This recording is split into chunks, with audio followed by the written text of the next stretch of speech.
Hi there, welcome back. So in today's video we're gonna make some coasters, Christmas themed of course, and Wayne is doing the demonstration for you here. Now the mold you can see in front of you is by Let's Resin. Everything as usual where possible we'll link in the comments or in the description box below. Just showing you some of these lovely little bits and bobs, all Christmas themed, that we're going to try and incorporate into these coasters. Although I have to say, you're saying coasters, these are very deep molds for coasters, but apparently that's what they are. I mean, I think you could use them as paperweights or just as little decorations if you wanted to. Again, you don't have to fill them completely full. You could fill them half full if you want to, totally up to you. So we just made up some regular epoxy resin, 1:1 mixing ratio. I think this brand we used was Tea Expert. As I said again, we'll link it in the description box. Got some beautiful white Handmade glitter, love their glitters, and some of this lovely sparkly glitter. Now this sparkly glitter, the Handmade glitter, and the lovely little bits and bobs, Christmas themed bits and bobs and trinkets and things you saw just in a few clips before this one, all from a scoops haul that we bought from Jules at Resin Jules and Helena at Resin Detra Supplies. If you haven't seen our scoops haul that we purchased from them, check back through our playlist and you'll see it. Their contact information will be in the description box as well. They do lots of things, all resin themed, also run classes, workshops and so on. And as I said, usually about once a month I think they have a live scoops video broadcast on Instagram usually.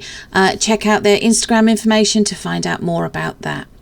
So Wayne's added in some of that lovely sparkly white glitter and some of the other lovely sparkly glitter, which is very Aurora Borealis looking, from obviously Jules and Helena, and just carefully stirring it into the resin.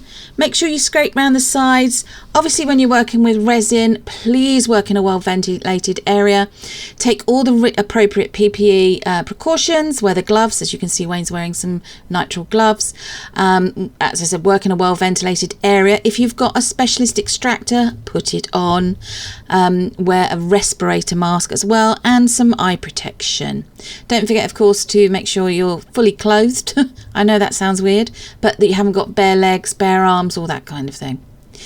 Right, so he's incorporated some white pigment paste as well because he wasn't quite happy with it, and it's not a solid white, it's a milky, a sort of, can you have a dark milky effect? But this is what we've gone for, with a bit of sparkle. And look, just as he pours it in there, that's into the first one, and then he's going to pour it into the one below. Now we cut this mold up because it was better that way for us to be able to store it.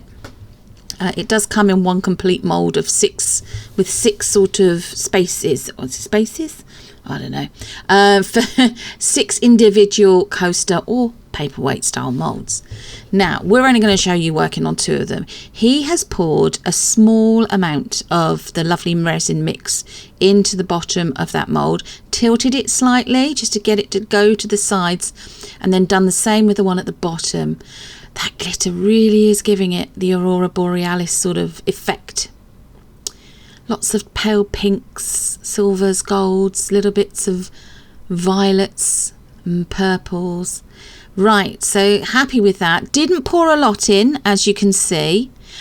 Just enough, just a 2 or 3 millimeters, I reckon about 2 millimeters.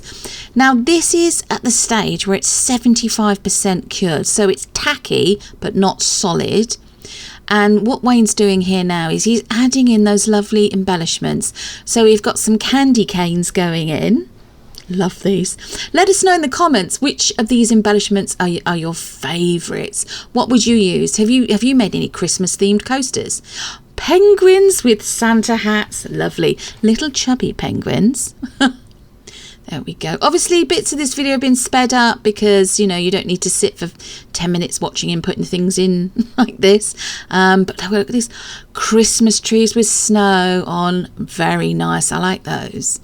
Place them in however you want. You don't have to. You could put them all in a line if you wanted, going vertically, horizontally, diagonally, or you could just put them in randomly. Look at the teddy bears. Oh, the Mrs. Christmas teddy bears. I think though These are my favourites. Polar bears wearing Christmas jumpers. They are so cute. So cute.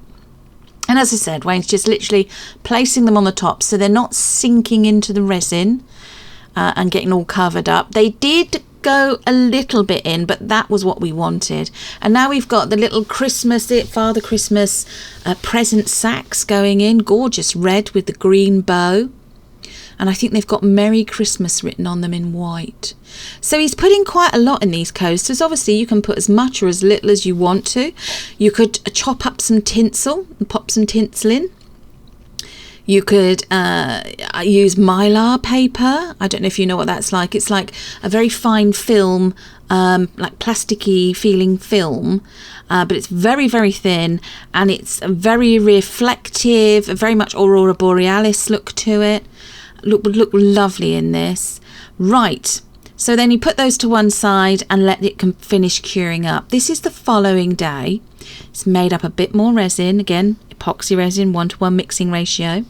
He stirred it for between 3 and 5 minutes, made sure it's all incorporated well, and he did put, I should have said, he put this resin and the previous resin he used through a degassing, or I call it a bubble removing machine. We'll link that also in the description box for you. Stirred in a little bit more of the beautiful Handmade glitter there. We didn't want to colour the resin, we just wanted to give it a little bit of sparkle. And now he's topping up the moulds with this clear resin, or clear and glitter mix resin. Got a few bubbles, even though we put it through the bubble remover machine. Got a few little bubbles. Make sure you don't get any little bits of hair or particles in there that you're not expecting to be in there. Encouraging, what he's doing here is he's just encouraging any little bubbles to come up to the surface so he can remove them. What he's using is a micro brush without the little foam brush on the end. And yeah, once he's happy with that, he'll then move on to the other two, and then the other two. Gave them all a spritz with some isopropyl alcohol, and then covered them and let them cure overnight again. So here you go, he's just topping them up. Going in with the micro brush, just getting rid of any of the little bubbles. Obviously go around the edge of the mould as well with the micro brush to make sure you haven't got any little tiny bubbles sort of sticking there as well. And hopefully he'll have got them all so that when they cure, they'll be good and we won't have to do any top coats. Although, spoiler alert, we are going to. Right, here we go. Here's a little bit of a flyover of them. So they just need to finish curing up. Left them overnight again. This was the following day. They have cured. However, as usual, we found with some types of resin and some moulds, the resin, after now it's done a final cure, has shrunk back slightly from the surface. So you've got a little bit of a ridge. Now, that's not ideal. It can be quite sharp. We've also, unfortunately, got a couple of little bubbles. But we will, not in this video, we don't show you in this video, but we will go in with a flood coat over the top of these just to fill in those little areas. But quite good. Oh, look at that, very glittery on the bottom, and the shadows of those embellishments shining through. But overall in all, it's quite good. Quite pleased with the cure. Now, Wayne is just going to try and get rid of that sharp edge. If you can get a good enough finish by using a deburring tool, if you want to use sandpaper, use sandpaper. But obviously, it depends on how much control you've got. And Wayne was happy to use the deburring tool. So it's just going around the edge there. Take it steady. As I said, this has been sped up. But take it steady, and it comes off a little at a time. And then once you're happy, if you're happy with the edge and the finish, the result that you've got, then that's good. Your coasters or paperweights are done. You give them away as presents, you keep them safe yourself. It's totally up to you what you decide to do with them. But lovely little keepsakes for people. And maybe what about a stocking filler present? That'd be quite a good idea. Or if you're having people over for a meal, they use the coaster, and you can say, as a nice little memento of the evening, would you like to take it home with you? Right. Now, Wayne finished doing all around the top edges there on that one that he's using now. He's finishing off now. You can see we've got a bubble on the edge there. But he said, you know, we haven't used the Decor pens for a while. Now, this is a beautiful silver chrome Decor pen, paint pen. It's a Decor pen and by Decor, I think it's called. But we will link this in the description. Now, you can buy these via Amazon, but we've actually found somewhere local to us here in Bristol in the UK that stocks them. So we're just going to, we found where the shop is and we're just going to pop out there and buy it direct from them. But they were quite reasonably priced. I think direct from the stockist, I think they were about £4 each. It's probably about $5.50, $6, something like that. As I said, where we got them from, we will link, because they do have a website. We'll link it in the description box. But of course, you can go to Amazon. So as I said, this bit's been sped up. All he's doing is he's just literally painting the sides. He's gone round the top, the edge very carefully as well with a slight overlap. That has been done on purpose. Repeated this process with the other 5 and then let them dry. And then once he was happy, he decided he wanted to put a felt base on the bottom of them so they don't mark your furniture or leave marks and so on. So he's drawn around one of the coasters. He's repeated this then for each one of them. And now he's using his scissors to cut out. Now this is self-adhesive felt. It can be a bit of a tricky customer to separate. You can also just remove the backing paper, stick all your coasters down, or stick your coasters down one at a time, and then cut round them if you prefer doing it that way. Wayne has decided to draw around them, cut them. He's got a steady enough hand to do it, and then he's stuck them down. Now, any little extra bits, he's then gone in with a pair of scissors. He didn't like using those weren't sharp enough. He's then used what is probably the biggest pair of scissors we have, and he's going in and he's just literally just trimming little bits off.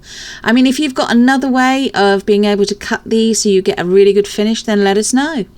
As I said, we didn't show it in this video, he has gone back and done a flood coat over the top of them just to make sure they're completely smooth and he's happy with the finish. It also hides all the little bubbles and imperfections. Hope you've enjoyed this video today. Next video will be on Monday at 5 PM. It's another sausage roll one. Slight festive twist this time.